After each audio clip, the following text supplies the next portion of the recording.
दल को फेरिले विश्व विजेता अधिनायक दिनिकिया विश्वकप दल में अचानक मिला सुजोग। आसंता अक्टोबर 5 तारिख आयोजित होगा जाऊँगी दिनिकिया विश्वकप 2023।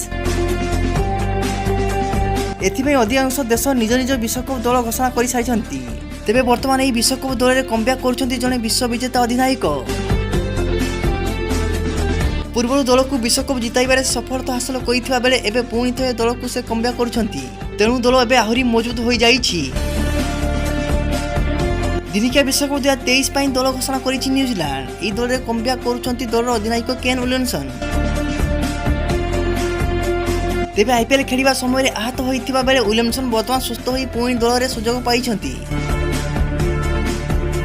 2011 मसीहा विश्वकप विलियमसन दल में सामिल होते। तेबे तांको सह अन्यतम अभिज्ञ खेलाड़ी टीम साउदी दल को सुजोग पाइछंती। यह व्यतीत दल में 6 जन नुआ खेलाड़ी प्रथम थर भाव में विश्वकप दल स्थान पाइछंती।